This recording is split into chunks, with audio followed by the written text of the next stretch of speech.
تقدم لكم فرقة الأصدقاء التمثيلية مسلسل عائلة العقباوي عن قصة الإخوة كارامازوف الكاتب الروسي الشهير ديستوفسكي. أتمنى أن تنال إعجابكم وشكرا.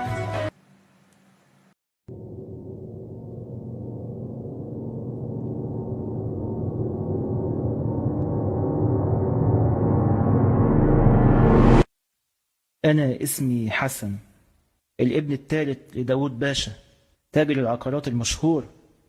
والدي اتجوز مرتين، المرة الأولى من سيدة يسارية وبيقولوا إنها كانت شديدة الجمال، وخلف منها أخويا الكبير جلال. وبعد كده بسبب إهماله ليها وعلاقاته المتعددة وسهره وسكره سابته ورجعت لبيت أهلها، وهناك اتوفت بعد فترة مرض. بابا نسي إنه مخلف ولد، وأخويا جلال أخدوا الخادم عم عبده ورباه في كوخه اللي في الفيلا. ولما عرفوا أهل أمه بكده أخدوه عندهم. ده حتى لما جم سألوا بابا عن الطفل قال: ليه؟ هو أنا خلفت؟ هو أنا عندي طفل؟ وبسبب كده جلال لما كبر كان عنده مشاكل كتير مع والدي، كانت كلها بتدور حوالين ميراثه من أمه اللي استولى عليها بابا.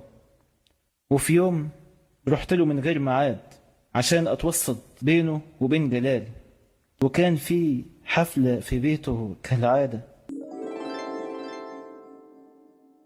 يا عم عبده، قول لي بابا إن أنا جيت.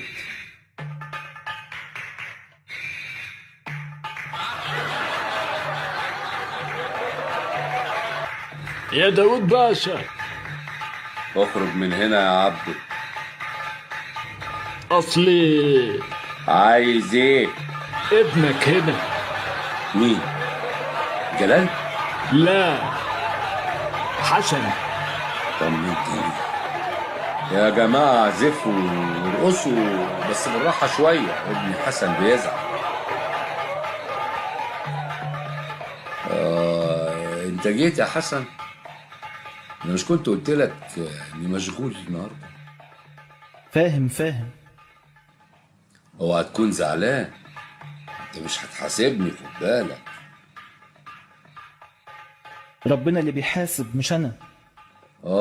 وكمان ربنا اعلم بيا وارحم عليا من ابني الكبير جلال. انت يا بابا مش وعدتني انك هتسلمني الفلوس؟ فلوس ايه؟ انت شيخ واكيد يا حبيبي عارف ان الملايكة ما بتقبلش اموال قذرة.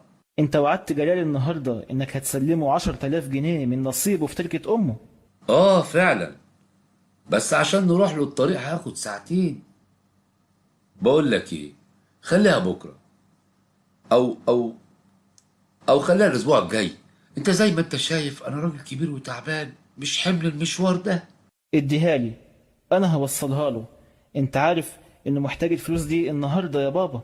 عبده، جاهز العربية عشان توصل حسن. اخوك دايما في انتظار الفلوس زي الكلب السعران. ارجوك، ده مستنيها. جلال حلف لي ان الفلوس دي نصيبه، هو مش عايز غير حقه يا بابا. خلاص، خلي ربنا يبعتها له. هات الفلوس عشان امشي. خليه يوقع على الوصولات دي.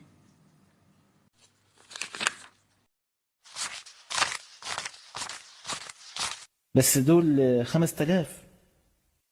ما هو مش هيرجعها، احسن يبقى متداين ب5 بدل 10. بص، كل الايصالات دي اللي موقعها، ده مديون اللي بألافات. لكن اعتقد ان دي كلها كانت ورثة من امه. كذب، وحياتك كله كذب. والله يرحمها الفاتحة على روحها. الحمد لله رب العالمين ولا الضالين، آمين. وحتى أمك كمان وصوا بالفلوس دي ليا قبل ما يموتوا، لأني كنت راجل وزوج عظيم وكانوا يحبوني. انت ليه بس بتشغل دماغك بالقصص دي؟ جلال هيفسدك. ما تسمحلوش انه يستغل ابوك العاجز كبير السن وخليه يوقع على الاستلام.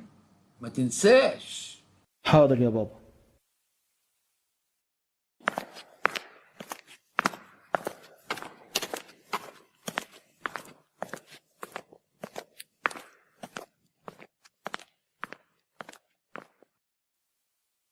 وخدت الفلوس ورحت لاخويا جلال في الكباريه.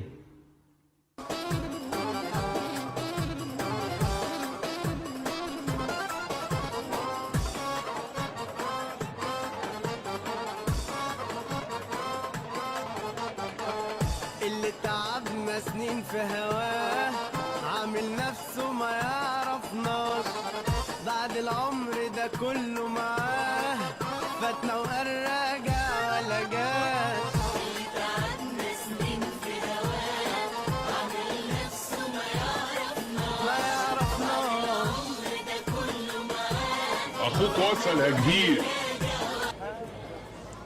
اوعى حد يلعب ويغش، انا سايبكوا وراجع على طول.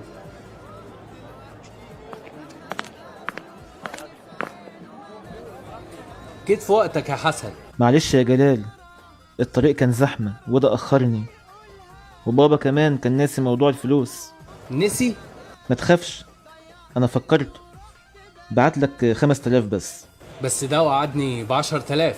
أيوة يعني ما هم دول يكفوك، معقول هتصرفهم مرة واحدة؟ دي مهارات خاصة يا حسن يا اخويا، انت مش عارفني؟ استنى لحظة يا جماعة، انا خسرت كام لحد دلوقتي؟ خسرت 5 مرات، 4000 او اكتر. كام يعني بالظبط؟ 4556. صح فعلا، انا مصدوم حقيقي. وكان عليك 4000 قبل كده، ليه تلعب وانت معكش فلوس؟ كنت فاكر اني هكسب، كنت واثق من كده.